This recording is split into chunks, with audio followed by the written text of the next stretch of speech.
السلام عليكم ورحمة الله وبركاته. اهلا بيكم حبايبي في مطبخكم قديم وجديد.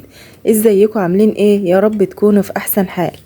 النهاردة وزي عنوان الفيديو بجد حاجة حصرية النهاردة، وان شاء الله فعلا تكون حصرية وتطلع ترند كمان باللايكات بتاعكم بإذن الله وبدعمكم لمطبخكم قديم وجديد. النهاردة يا جماعة طريقة الطعمية، انسوا فعلا اي طريقة تانية اتعلمتوها، حتى اللي انا قلتلكوا عليها قبل كده انسوها. انا يا جماعة لما يعني بكون عايزة اوصل لحاجة، يعني الحمد لله بفضل اجرب لحد ما اوصل فعلا لحاجة ابقى مقتنعة بيها قوي واحب اعرفها لكل حبايبي. النهاردة معايا السر في ان الطعمية بتاعتك هتطلع هشة، هتطلع مقرمشة، هتطلع مش شاربة زيت، هتطلع كمان فاتحة. سمعت صوت القرمشة معايا؟ شايفين اللون جميل ازاي؟ اوعدك ان هي مش هتغمق معاكي بسرعة في الزيت، هتطلعيها بدرجة اللون اللي انت عايزاها. يا رب ان شاء الله طريقة النهاردة تعجبكم وفعلا تأيدوني فيها وتدعموا الفيديو ده علشان يوصل لأكبر عدد من اللي بيتابعونا واللي ما بيتابعوناش كمان ويعجبهم الفيديو ان شاء الله. والله ومش عايزة احلفلك ولادك هيسيبوا اللحمة والفراخ وياكلوها، وكمان هعملها لك بطريقة موفرة هيضاعف معاكي الحجم، لان الحاجه دلوقتي غاليه جدا وكمان مش بنفس الجوده. يعني بتاع البيت احلى بكتير طبعا وانضف وكل حاجه، وكمان انت مكلفاها برضو، حاطه سمسم، حاطه السندوتشات حتى بتاعتك هتحطي اللي انت عايزاه زي ما انت شايفه، طحينه، سلطه، في كتري بقى تقللي زي ما انت عاوزه، بتكلفي بقى حاجتك وبتظبطيها وبتخليها احلى مليون مره من اللي بره. زي ما انتوا شايفين معايا كده هندخل بقى في عمليه التحضير. نسمي بسم الله. معايا زي ما انتوا شايفين كده الفول اللي انا نقعته حوالي كده 8 ساعات، يعني من بالليل للصبح او من الصبح بالليل، واللي انتوا عارفين ان هو جودة الفول ده هو اللي بتحدد برضو جودة الطعمية. نختاره كويس قوي من عند بقال حلو. بنجيب الحباية البلدي الصغيرة، ما تجيبيش الطويلة الكبيرة قوي. ومعاكي على النص كيلو 10 فصوص توم زي ما انت شايفة كده، وبصلاية صغيرة او اكبر من الصغيرة بشوية، ما تجيبيهاش كبيرة ولا متوسطة كبيرة، لا هي صغيرة او اكبر من الصغيرة شوية كده. هتجيبي بقى الكرات الاخضر بتاعنا ده اللي انت شايفاه اهو، وبتجيبي عودين كزبرة على عودين شبت، يعني مش هنكتر، مش هناخد الكمية دي كلها، لا انا بوريكم بس انواع الخضرة اللي احنا بنستخدمها، لان كل ما كترت الخضرة هتشرب زيت اكتر معاكي، فاحنا مش عايزينها تشرب زيت. النهارده بقى المفاجاه كمان معايا ان انا عملتها لكم قبل كده في الكبه، ووعدتكم وعد ان انا هعملها لكم في الخلاط علشان الكل يعمل الطريقه دي. هنحتاج كمان معايا كوبايه ميه اهي لزوم الخلاط. الكبه كان ممكن تعمليها الكوبايه دي على فكره يا جماعه نص كوبايه، يعني هي لو من الكوبايه الشاي بتبقى نص كوبايه لان الكوبايه دي صغيره. في الكبه برضو كنا بنحتاج شويه ميه كده بس ما بنحتاجش كتير قوي. انا هحط الكوبايه او النص كوبايه الميه دي، نص كوبايه ميه ما تكتريش. وخلي بالك اعملي الخطوات بالترتيب اللي انا بقول عليه كده بالظبط علشان تكون سهل عليكي وانت بتعمليها في الخلاط، وتكون النتيجه كمان مرضيه وناجحه بالنسبه لك. بحط بعدها البصلايه بتاعتي، مش هحط التوم دلوقتي هسيبه مع الفول، وبقطع معاها الخضره اللي انا هستخدمها زي ما انا قلت حبه كده صغيرين من الكرات يا جماعه هو معانا اساسي، هو اللي بيدي للطعميه الريحه والطعم الحلو.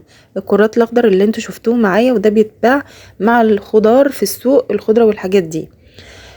في موسم في مواسم ما بتلاقيهوش، زي ما انا قلت لكم قبل كده برضو في فيديو الطعميه اللي قبل كده قلت لكم ان انا بفرزه عادي، بغسله كويس قوي، بنشفه في مصفى، وشرط ان هو يبقى ناشف، وبعد كده بكيسه وبحطه في الاكياس في الفريزر وبيبقى معاه جميل جدا برضو. ده بالعكس كمان بيتطحن اسرع من الطازه. طبعا بكون مقطعه الخضار بتاعي دوت علشان يكون سهل معايا في الفرم، وعلى الزرار اللي بيضغط متقطع ونبدأ نفرم. ما اضربش مستمر يا جماعة، احط ايدي وعلى زرار المتقطع اللي هو بيضرب ويسكت. بعد كده ضربت، هاخد بقى ضرب الخضار بتاعي دوت واصفيه كويس قوي قوي بالمصفى. في الطريقة دي حاجة حلوة جدا يا جماعة ان انا ممكن بعد ما ضربت الخضار كده محطوش كمان كله، يعني على حسب رغبتك بقى. هتبدأي تقلبيه حالا مع الفول زي ما انت هتشوفي معايا دلوقتي بعد ما اضرب الفول، وتشوفي انت عايزة لونها ايه، عايزاه فاتحة قوي، عايزاها خضرة شوية، يعني على حسب ما انت حابة هتعمليها. بس مش بنزود عن اللي انا قلته عشان ما تشربش معانا زيت زيادة. فاحنا هنصفي قوي كده الخضرة زي ما انتوا شايفين معايا، ما نسيبش فيها اي مية، عايزين ناخد كمية المية كلها، لان المية اللي بتنزل دي هتفيدني بقى في ضرب الفول. بس كده صفينا اهو. هنروح بقى جايبين الفول، حاطين دي طبعا المية الاول في الخلاط. عايزة اقول لكم ان بضرب البصل والخضرة ضرب ناعم او قبل الناعم بحاجة بسيطة، علشان كده ما حطيتش معاها التوم. هحط بقى التوم هنا مع الفول. هنبدأ بقى في حط الكمية بتاعتنا مناسبة، كمية الفول مناسبة لكمية المية عشان الخلاط يدور معانا، وما تطحنيش قوي برضو، وايديك على الزرار اللي هو زي ما احنا قلنا الضرب المتقطع. وبقلب كده وهي في الخلاط عشان اضمن ان كل حبة فول اتطحنت. طبعا احنا حطينا الثوم في المرحلة دي، وكمان خدي بالك ما تنعميهاش قوي، يعني خليها خشنة لحد ما، يعني ما تعملهاش عصير قبل النعمة كده بدرجتين او 3. ببدأ اصفي بقى زي ما انتوا شايفين المية بتنزل معايا بكل سهولة في المصفى. هصفي برضو قوي زي ما صفيت الخضرة، وابدأ اعمل شوية كمان من الفول برضو حبة بحبة كده يا جماعة. النص كيلو ما خدش معايا والله ربع ساعة ضرب. ببدأ اخد بقى المية تاني واعيد نفس الكلام تاني مع حبة فول جداد. لاحظوا معايا كده بعد ما كبيت الفول اتبقى كمية رهيبة منه، او نزل منه كمية رهيبة من النشا، ونشا جامد يا جماعة، مش مية يعني، لا جامد، وانا بعمله كده بصبعي كان جامد. فده سر من الاسرار اللي انا هقول لكم هنستخدمه ازاي دلوقتي. شايفين بوريكم ان هي مش ناعمة قوي يعني، بسيبها خشنة سنة. افرضي ان انت نعمتها في اي دور من الادوار بتخشيني الدور اللي بعده، يعني افرضي ان انت ايدك جت قوي في دور فتخشيني بقى اللي بعده، ما تخلوش كلها ناعمه. سرع لكم الفيديو جدا اهو علشان ما تحسوش بالطول، الناس اللي ما بيحبوش تطويل في الفيديوهات. هنيجي بقى للحاجه المهمه او للحته المهمه اللي احنا لازم نبطأ فيها.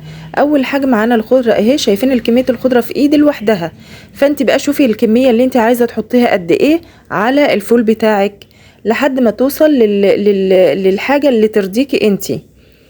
بعد كده المكون المهم جدا معايا يا جماعه والحصري، واللي انا فضلت اجرب كتير لحد ما وصلت له ووصلت للنتيجه اللي انا شفتها اللي انتوا هتتبهروا منها زي ما انا اتبهرت، وهو معلقه خل كبيره. ده بس اثناء الشغل، لكن لما نيجي نقليها برضو انتي لما تحطها في الفريزر او تحطها في التلاجة، ويستحسن زي ما احنا هنقول دلوقت نعبيها في كيس ونحطها في الفريزر على طول، على طول بتطلع طازة وحلوة كأنك عاملاها لسه حالا. تاني مكون معايا وحصري برضو واللي هتندهش برضو من نتيجته معايا، والله العظيم يا جماعة الكلام ده عن تجارب كتير، تجارب كتير، ومتهيألي مش هتسمعوها مع حد تاني في اي حتة تانية. معلقة نشا كبيرة مليانة هرمية كده على نص كيلو الفول. وهتقلبي بقى، شوفي الخطوة اللي جاية بقى، كل دي عوامل خلي بالك من الكلام اللي انا بقوله في الفيديو كله، بجد حاجات مهمة. الخطوة الجاية دي هتقلبي تقليب كأنك بتعملي كيكة، او عايزة الهواء يدخل كويس قوي قوي في النشا والخل اللي معايا، اللي هيخلي لي الفول ده هش جدا كأنك بتعملي كيكة اسفنجية. فهتكون طريقة الضرب كالتالي، ان انت هتضربي في اتجاه واحد وبسرعة. طبعا انا مسرعة هنا الفيديو يعني مش بسرعة للدرجة دي يعني. هتضربي فيها لمدة مثلا 10 دقايق او ربع ساعة، فاوعي تزهقي وصدقيني هتلاقي نتيجة مبهرة. هتلاقي الكمية اللي معاكي دي اتضاعفت للضعف، وكمان اللون بتاعها افتحها قوي وبقت هشة جدا جدا. هتيجي بقى تقليها حالا هتحسي بقى بالفرق بينها وبين اي طعمية عملتيها. يلا نقلي بقى مع بعض. هنحط طبعا الزيت يكون على نار عالية يا جماعة، في الاول نار عالية وفي حاجة غويطة زي ما انتم شايفين معايا، دليل ان هي هشة وخفيفة، ان هي بتعوم على الوش كده، شايفين ازاي ما بتسقطش تحت ابدا منك. كمان الخل والنشا وما بيخليهاش تحمر ابدا بسرعة في الزيت، تفضل مدة وبتطلعيها باللون اللي انت عايزاه.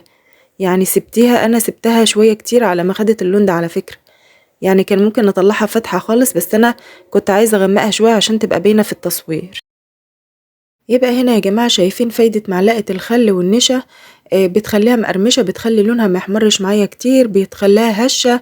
يعني بصوا فوائد كتير جدا، ما بتخليهاش برضو تشرب زيت كتير. بصوا معايا كده حجم الزيت اللي احنا بدأنا به وحجمه دلوقتي، انا قليت فيه يا جماعة يجي 3 4 مرات في نفس الوقت من كتر طعمتها. وقفت قعدت اقلي لحد يعني بصوا ما خلصت نص، اكتر من نص العجينة والله. سامعين يا جماعة الصوت؟ شايفين اللون؟ شايفين درجة السوا بتاعتها؟ كمان شايفين ان هي كمان مش شاربة زيت معايا. الحاجة بقى اللي مش هقدر اشرحها لكم ولا اوريها لكم، الطعم والريحة الخطيرة اللي قلبت البيت كله بجد. ريحة جامدة جدا جدا جدا جدا. عايزه اقول لكم كمان اللي بيعزز كمان الريحه ان انت طبعا ما تنسوش يا جماعه برضو بتملحوها ملح خفيف كده، بس وانت بتقليها ما تحطهاش مملحه، لان الملح بيغير لونها والتوابل بتغير لونها. يعني انت بتملحيها وتتبليها وانت جايه تقليها، بتحطي بقى كزبره مطحونه وبتحطي كمون مطحون حاجه على بسيط، وبعد ما بتطلع كده وهي سخنه زي ما انتم شايفين معايا بحط شويه كزبره كده بتخلي الريحه خطيره خطيره. قلنا بقى ازاي تحفظي اي كمية متبقية منك، ما تحطهاش في التلاجة العادية، حطيها في اكياس من بتاع الفريزر، وعلى طول وعلى الفريزر، وقت ما بتحتاجيها بتطلعيها بتتفكك في ساعتها. وبعد كده لازم تضربيها زي ما احنا قلنا 15 دقايق كده لحد ما تعمل فوليوم معاكي وتديكي الهشاشة المطلوبة. زي ما انا قلت ما تزهقيش، هي لازم بدم طالعه من الفريزر وكده لازم تاخد مدة على ما تعمل معاكي الفوليوم ده. لو لقيتيها ناشفة بتزوديها شوية خل صغيرين. ونسيت اوريكي ان انا ببقى بله ايدي ميه كده على خفيف عشان العجينه ما تلزقش فيها وانا بقلي في الزيت، زي ما شفنا في الفيديو اللي فات قبل كده بتاع الطعميه. بس نعمل سندوتشاتنا بقى الجميله الحلوه دي اللي الولاد هيفضلوها عن اكل اللحمه والفراخ. وممكن يقولولك اعملي لنا في الغدا الطعميه اللي انت عاملاها الصبح يا ماما، او فطرتنا منها، او اديتنا سندوتشات المدرسه منها. وعلى فكره حلوه قوي في عيش الكريب او عيش الشاورما اللي احنا كنا قلنا عليه في فيديو افكار لللانش بوكس. نفذوها ومستنية ارائكم وتعليقاتكم وبصراحة على الطريقة وعلى المكونات والنتيجة عاملة ايه معاكم. لو وصلت معايا في الفيديو لحد هنا ما تبخليش بقى باللايك والشير والاشتراك في القناة. يا ريت يا ريت توصلوا الفيديو ده لعدد كبير جدا من الناس يكونوا محتاجين ان هم يعرفوا طريقة حلوة وموفرة كمان، هتوفر لك في الزيت، هتوفر لك في العجينة لان هي بتبقى هشة وكتير جدا. فما تنسينيش بقى بالدعوة الحلوة ليا ولأولادي منك بصلاح الحال. والسلام عليكم ورحمة الله وبركاته.